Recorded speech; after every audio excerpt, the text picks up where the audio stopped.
Empire 6 verse 1.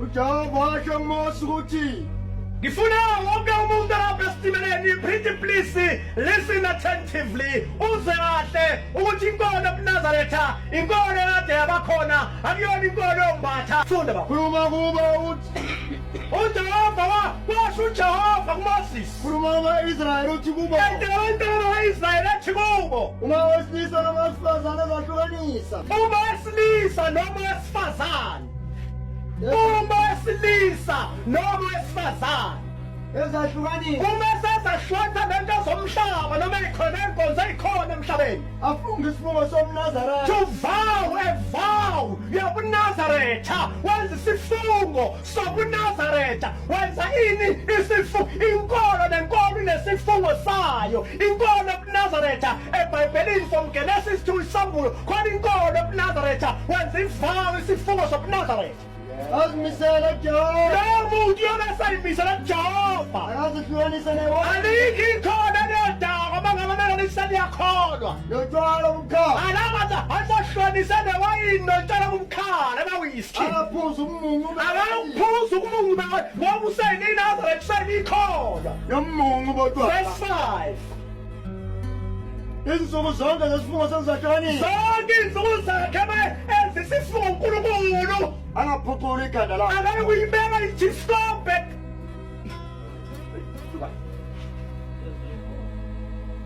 obuthi ungambe uphethe iBhayibheli abahloli 16:17 abahloli 13 verse 4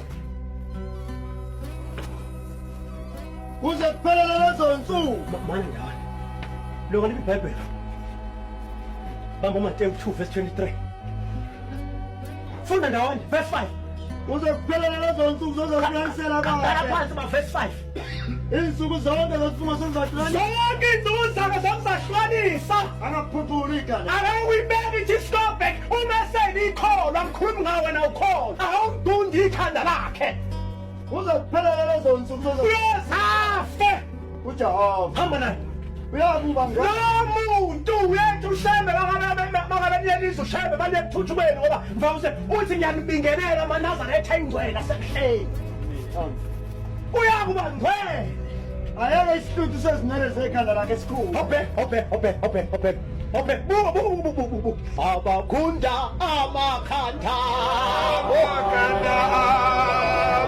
Nasimese mankane. Uyakuba ngcwele.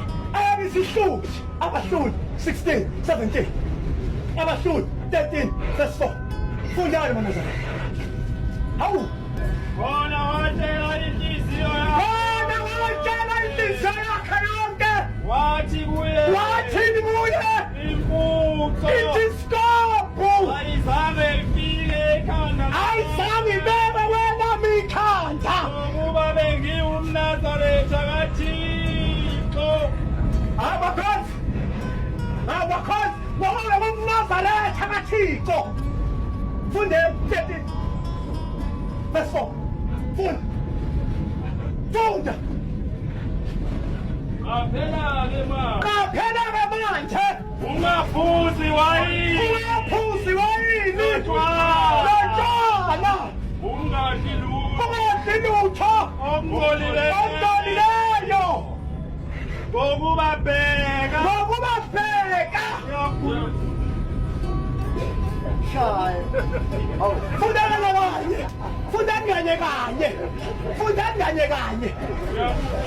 fundani kanye 1 2 3 goza uyakhuluma uyakhulelwa uzale indodana uzala indodana uthayifewa ekhanda lakhe lengane ezoyizala impunga yokubeka ekhanda layo ngokuba umntwana ngokuba umntwana uyakuba uyakuba umNazaretha waThixo ilokhu ezala funda belunga mana baba weza wahlala uJesu wenza wahlala umzini okuthiwa iNazaretha ubagcwalisele bayo ukuthi uyakuthiwa yini iNazaretha 5:45 John Matthew 17:21. Ningasidli nithi. Ningasendi nithi ngiyamgeda sibela sini. Ngiyangicela baba. Ukholo nicela. Ukhona ngicela. Umosi. Elethemba kuye. Uma benikho. Uma bengikho. Umosi. Mankolo Moses. Ngani na. Ngakholwa yimi.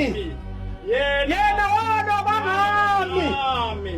Kodwa uma ningakholwa imbhalo yakhe niyakholwa kanjani izwi lami na? Hayi nje mina eTestament angisayisebenzisi ngisebenzisa iNew Testament. What about the verse? Manje khona imbhalo yakhe uMoses. Epha lolu hlobo uyabona thina amaNazaretha uma ngabe sesiyothandazela umuntu siyasiphindela verse. Akekho umuntu angasindi. Kepha lolu hlobo luvela ngokukhuleka nangokuzila ukudla kuphela.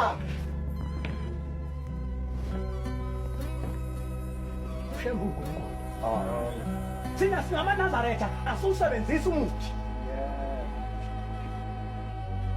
Cha, singamaNazaretha asiwusebenzisi umuthi. Thina sithandaza uNkulunkulu ngo-9. Sithandaza uNkulunkulu ngo-6. Imisebenzi 10 verse 9. Imisebenzi 3 FSC. Ushembu uNkulunkulu. Ushembu baxoxile abantu. Sekusela bona wena nje ongakazi ushembe.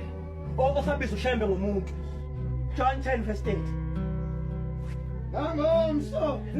Nangomso besahamba basondela emzini. uPetro wenyukela phezu ukuba athandaze. Kungaba ihola lesithupha. La thina namhlanje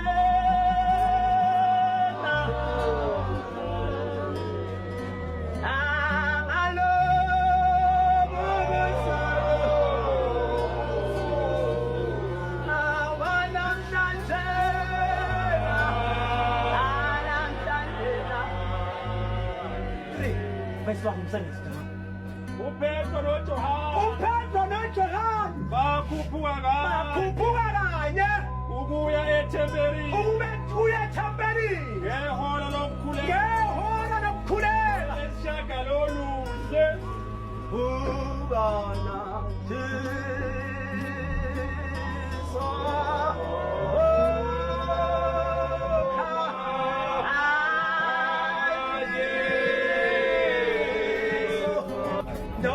Psalm 2 verse 9. Thina nobaba simunye khona abaJuda ababathabatha amatshe bamkhanda. uJesu waphendula wathi uJesu bona ngilibonisile imisebenzi eminingi. uJesu uthi ngilibonisile imisebenzi eminingi emihle kababa. Ikuphi umsebenzi njengoba ngikhanda ngawe na? AbaJuda baphendula bathi asikhandi ngomsebenzi omuhle, sikhanda ngokuthuka nangokuba wena umuntu uzenza uThixo. Hayi nje ushapha umuntu. Shapha umuntu. Psalm 2 verse 9. Yazi imisebenzi yakho. Psalm 4 verse 4. Psalm 3 verse 5. Nokuhlupheka kwakho. Ngiyayazi imisebenzi yakho nokuhlupheka kwakho. Nobumpofu bakho. Bathi ufuyile. Wena uyahlupheka nasizwe wathi ushapha khona verse 9. Yabashoyo bathi baJuda. Verse 17 ba. Bengasimbo. Verse 17 khona lapho. Verse 17. Ongoba bathi izingube verse 17 down. Onendlebe onqobange umnika imali elifishwayo. Mana phela wonke. Ufuna umehlukanise bebethi abantu ngamasonto khona amaNazaretha agcwele igama. Hayi akusiyo madoda wenkosi. AmaNazaretha wabona kanjani? Ngetshe limhlobo. Ngetshe Unotshiyotshiyela igama elisha. Usitshiywa njani igama elisha? Elingaziwa umuntu. Olamukelayo. Abantu abanazi baliphika. John 14 verse 15. 14:15 John.